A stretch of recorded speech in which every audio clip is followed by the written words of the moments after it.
Budget को लेकर मुख्यमंत्री नायब सिंह सैनी ने कहा कि हरियाणा देश के कुल क्षेत्रफल का मात्र 1.34% और जनसंख्या का 2.09% प्रतिनिधित्व रखता है। फिर भी देश की जीडीपी में प्रदेश का योगदान 3.6% है, जो इस वर्ष 3.8% रहने का अनुमान है।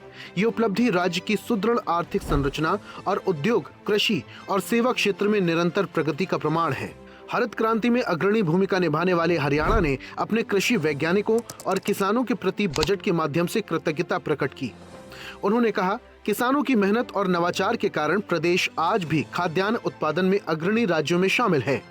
वर्ष 1966 में जहां खाद्यान्न उत्पादन लगभग 26 लाख टन था, वहीं आज ये बढ़कर 208 लाख टन तक पहुंच गया है। मुख्यमंत्री ने कहा, 1.40 लाख एकड़ भूमि को खेती योग्य बनाया जाएगा। मेरा पानी मेरी विरासत योजना के तहत 2000 रुपए प्रति एकड़ अतिरिक्त बोनस, प्राकृतिक खेती के लिए smart agriculture cluster, 35,000 solar pump और जैविक खेती को प्रोत्साहन जैसे कदम उठाए जाएंगे।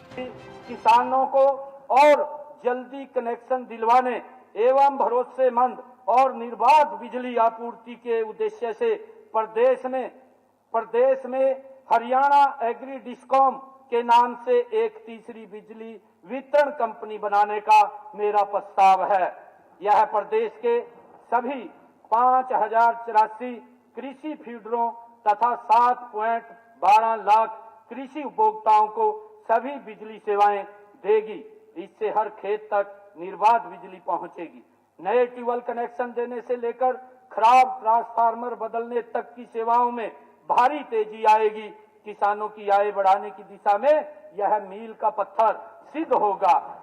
मुख्यमंत्री ने कहा, 3 लाख महिलाओं को लखपति दीदी बनाने का लक्ष्य, पिंक कैब योजना के तहत वाहन खरीदने एवं प्रशिक्षण लेने के लिए 10 लाख रुपए तक ब्याज मुक्त ऋण, 4,000 नई उचित मूल्य दुकानें खोली जाएंगी। इनमें 33% महिलाओं के लिए आरक्षित रहेंगी। इसी प्रकार 7 नए महिला पुलिस थाने और महिलाओं के लिए समर्पित बसों की संख्या 273 से बढ़ाकर 500 करने की घोषणा की गई। उन्होंने कहा, ग्रामीण युवाओं को कौशल प्रशिक्षण, अग्निवीरों को हरियाणा पुलिस में 20% आरक्षण, प्रत्येक जिले में खेलो इंडिया लघु केंद्र बनाए जाएंगे। इसी तरह से 8,000 EWS फ्लैट और 2.20 लाख घरों पर रूफटॉप सोलर सिस्टम लगाए जाएंगे।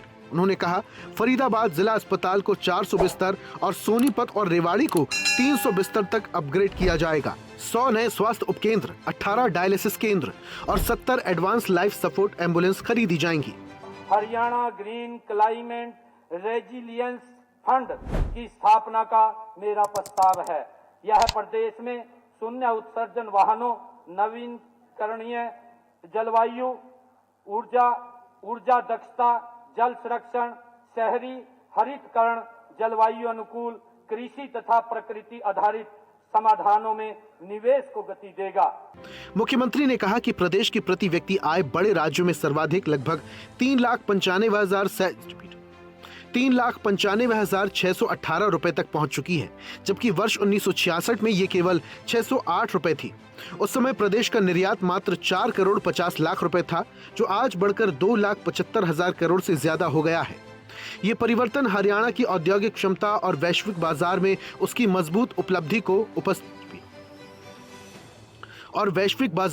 मजबूत उपस्थिति को दर्शाता है कि हमारे 11 वर्षों के कार्यकाल में प्रदेश में जीडीपी 3 गुना हो गई है।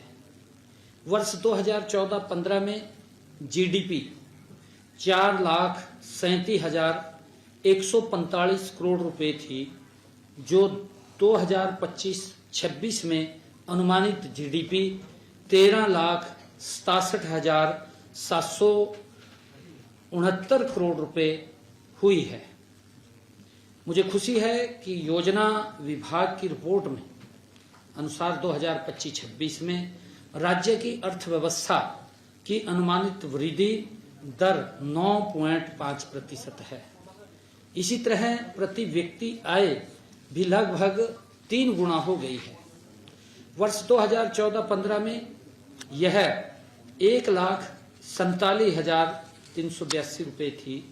वर्ष 2025-26 में अनुमानित यह 3,95,618 रुपए है।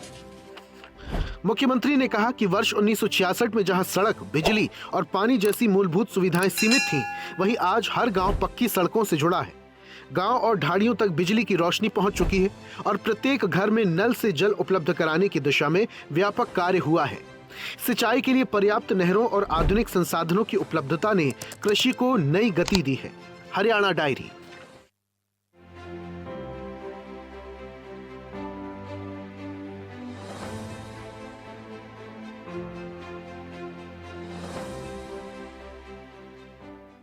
और ऐसी ही ताजा खबरों के लिए लाइक, फॉलो और यूट्यूब पर सब्सक्राइब कर बेल आइकन जरूर दबाइए और हर अपडेट के लिए विजिट कीजिए स्वदेशलाइव.com।